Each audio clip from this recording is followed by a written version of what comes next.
On August 15, 1971, a president appeared on television and murdered something ancient. He pressed no button. He signed no treaty. He simply spoke 9 words into a microphone, and when the world woke up the next morning, gold had lost its throne. For centuries, money meant something you could hold. That night, it became a promise. The dollar was no longer backed by gold. It was backed by belief alone. And we've been standing on that belief ever since, hoping the ground doesn't give out.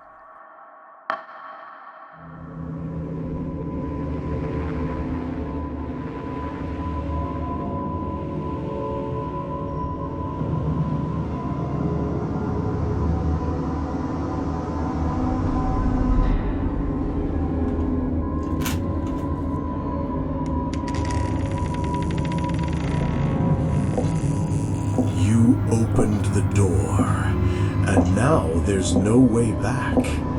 Welcome to Gains and Lore. Listen until the end, if you dare.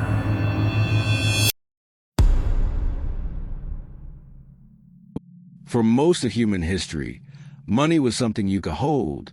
A coin was metal. A bill was a promise. But promise backed by vaults full of gold, sitting in fortresses beneath the earth. You could walk into a bank, present your paper, and demand the metal it represented, and they had to give it to you. This was the covenant. This was the foundation of the entire financial system. It began formally in 1944 in a resort town called Bretton Woods. The war was ending. The world was shattered, and the victors gathered to rebuild the architecture of global commerce. They agreed the dollar would be tied to gold at a fixed rate, $35 per ounce. Other currencies would tie themselves to the dollar, and the dollar, in turn, was as good as gold. Literally, this system worked beautifully. For a while, America held most of the world's gold, seized, borrowed, or earned during the wars. Fort Knox became a legend. The gold reserve was so vast, it seemed infinite. And as long as it was infinite, the promise was unbreakable. But promises are only as strong as the ability to keep them. By the 1960s, cracks were forming.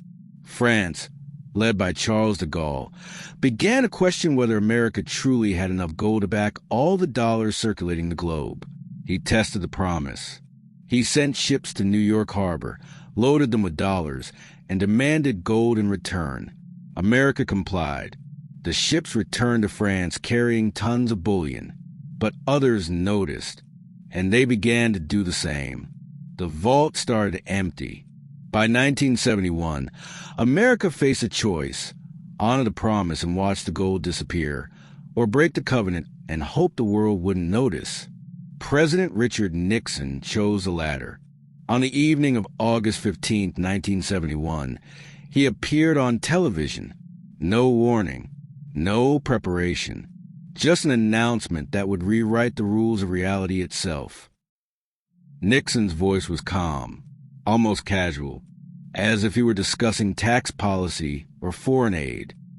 I have directed Secretary Connally to suspend temporarily the convertibility of the dollar into gold. 9 words. That's all it took to end an era. He called it temporary. He called it necessary. He framed it as a defense against speculators, against foreign governments trying to undermine American strength. But the truth was simpler. There wasn't enough gold. The promise had become a lie. And rather than admit the lie, Nixon changed the rules. The financial markets were closed that weekend. No one could trade. No one could panic. By the time they reopened, the deed was done. The dollar floated freely, unmoored from gold, anchored to nothing but the full faith and credit of the United States government. Full faith and credit. Think about those words.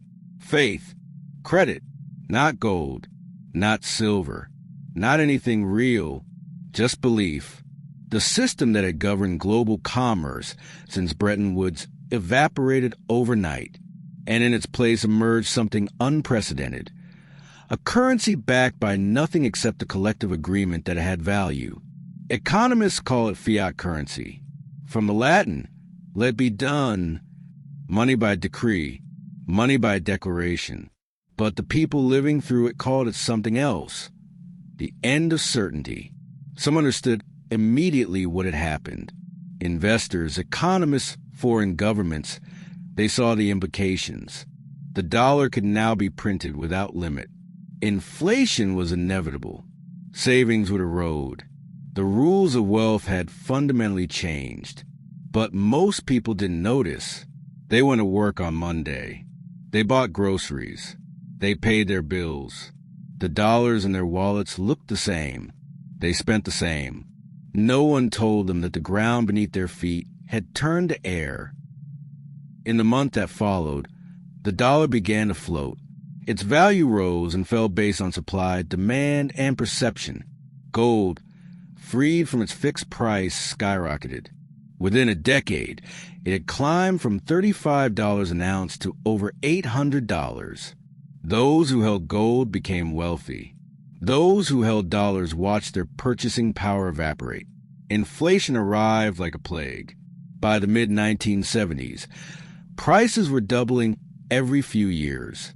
A gallon of gas that cost 30 cents in 1970 costs over $1 by 1980. Savings accounts became traps. Wages couldn't keep up. The Federal Reserve tried to contain the chaos by raising interest rates. But it was like trying to stop a flood with sandbags. The damage was done. The covenant was broken. And yet, the system didn't collapse. This was the strangest part. Everyone expected the dollar to fail. They expected hyperinflation, bank runs, societal collapse. But it didn't happen. Why? Because the world had no alternative. The dollar was the reserve currency. Global trade was denominated in dollars. Oil was priced in dollars. To reject the dollar was to reject the entire system of international commerce. So the world made a choice. They pretended everything was fine. Central banks around the world began to stockpile dollars instead of gold, not because dollars were better, but because everyone else was doing it. A self-fulfilling prophecy, a shared delusion that became reality through sheer repetition. This was Nixon's true genius. He didn't just break the gold standard.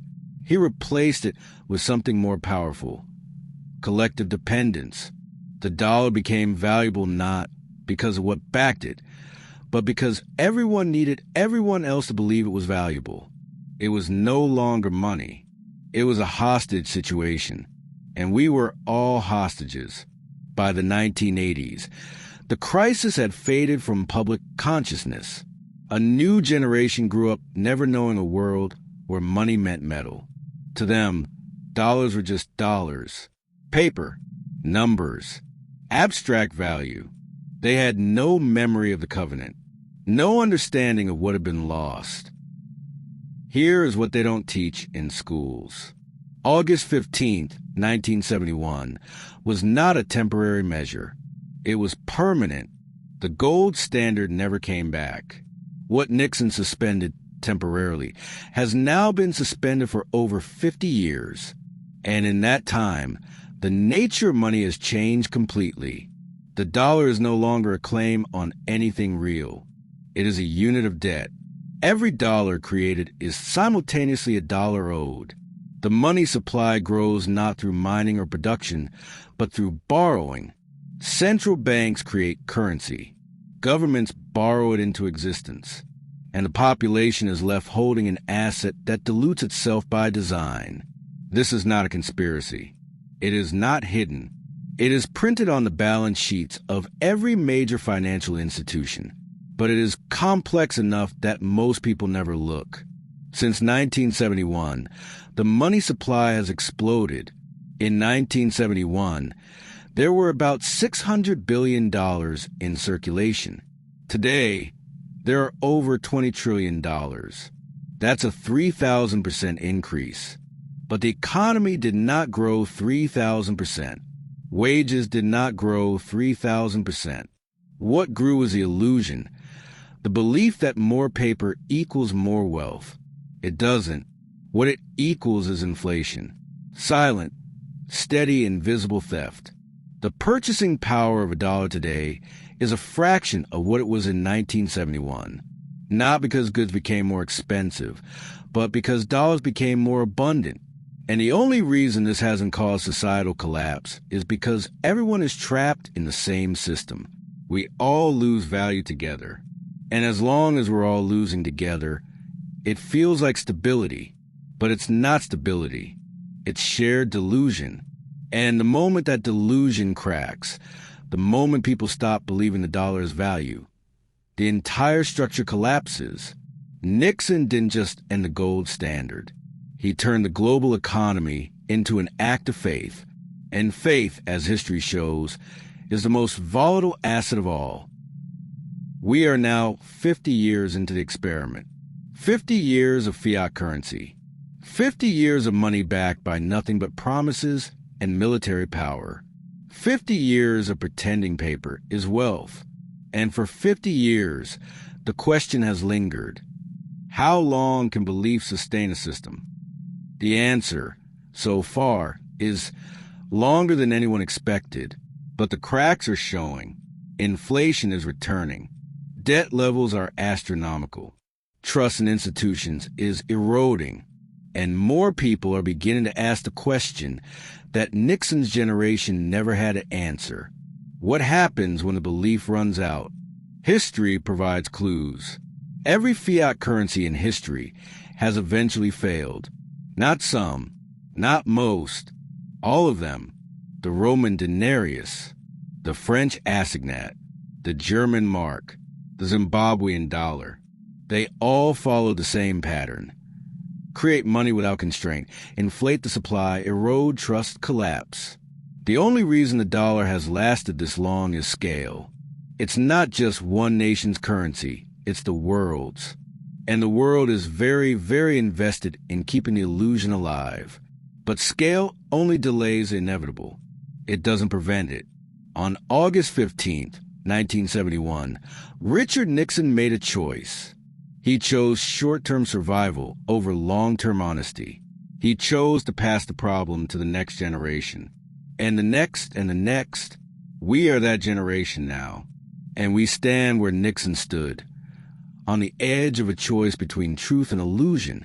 The difference is we can see what he couldn't. We have 50 years of data. We know where this leads. The gold didn't die that night. It was exiled. And exile, as history teaches, is never permanent. Someday, maybe soon, maybe decades from now, the world will remember what money used to mean. And when that day comes, August 15th, 1971, will be remembered not as a temporary measure, but as the night the world chose to forget. Gold didn't die that night. It was exiled, and exile is never permanent.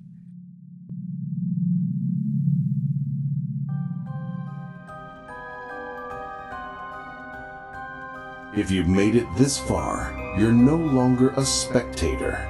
You're a witness. Subscribe to see what comes next. Like to mark your place in the ledger.